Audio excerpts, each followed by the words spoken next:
ఈరోజు ముందుగా మనం పెసరపప్పు కిచిడి విత్ గోంగూర పచ్చడితో ఎట్లా చేయాలో చూద్దామండి. ఒక గ్లాసు రైస్ తీసుకున్నాం అనుకోండి, దాంట్లో సగం హాఫ్ గ్లాసు పెసరపప్పు తీసుకోవాలి. 4 స్పూన్లు నెయ్యి తీసుకుంటాం అన్నమాట. చిన్న అల్లం ముక్క, 2-3 వెల్లుల్లి రెబ్బలు తీసుకుంటాం. ఒక క్యారెట్, కొద్దిగా 4-5 పచ్చిమిర్చి, పచ్చి బఠానీ ఉంటే పచ్చి బఠానీ, బొబ్బర్లు ఉంటే బొబ్బర్లు, గోధుమలు ఉంటే రాత్రి నానబెట్టి గోధుమలు కూడా కొద్దిగా కలుపుకోవచ్చు. జీడిపప్పు కొద్దిగా, బిర్యానీ ఆకులు 2, ఒక 2 యాలకులు, 2 లవంగాలు, చిన్న ముక్క దాల్చిన చెక్క. దీనికి మెయిన్ కావాల్సింది మిరియాలు, కొద్దిగా మిరియాలు వేసుకోవచ్చు, మిరియాల పొడి కూడా కొద్దిగా వేసి, ఇంగువ మెయిన్ అనమాట. కరివేపాకు 3 రెబ్బలు. వీటిని అల్లం వెల్లుల్లి మిక్సీ పట్టుకున్నాను. క్యారెట్ని ముందుగా మనం సన్నగా తరుగుకోవచ్చు, చిన్న ముక్కలు కట్ చేసుకోవచ్చు. పచ్చిమిర్చిని కూడా కట్ చేసి ఉంచుకున్నాను. పచ్చి బఠానీ, ఒక్క టమాటా కూడా తీసుకున్నానండి టేస్టీగా.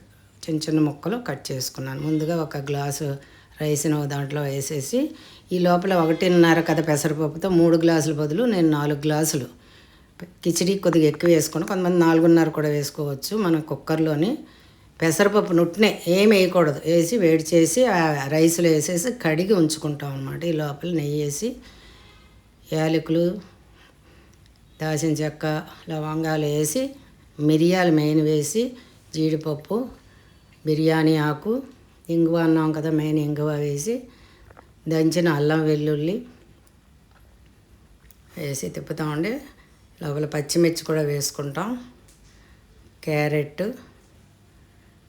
పచ్చి బఠానీ, టమాటా అన్నీ తిప్పుకున్నాక దాంట్లోకి మనం కొద్దిగా పసుపు, సరిపడా సాల్ట్ వేసుకొని మరిగాక అక్కడ 4 గ్లాసులు పెట్టుకుని అది మరుగుతూ ఉంటే ఈ లోపల మనం రైసు పెసరపప్పు కూడా వేసి ఒకసారి తిప్పి, 4 గ్లాసులు 1.5కి 3 కదా, నేను 4 నీళ్ళు వేసి మరగబెట్టి పెట్టుకొని కుక్కర్ పెట్టి విజిల్ పెట్టి 2 విజిల్స్ వస్తే సరిపోతుందండి.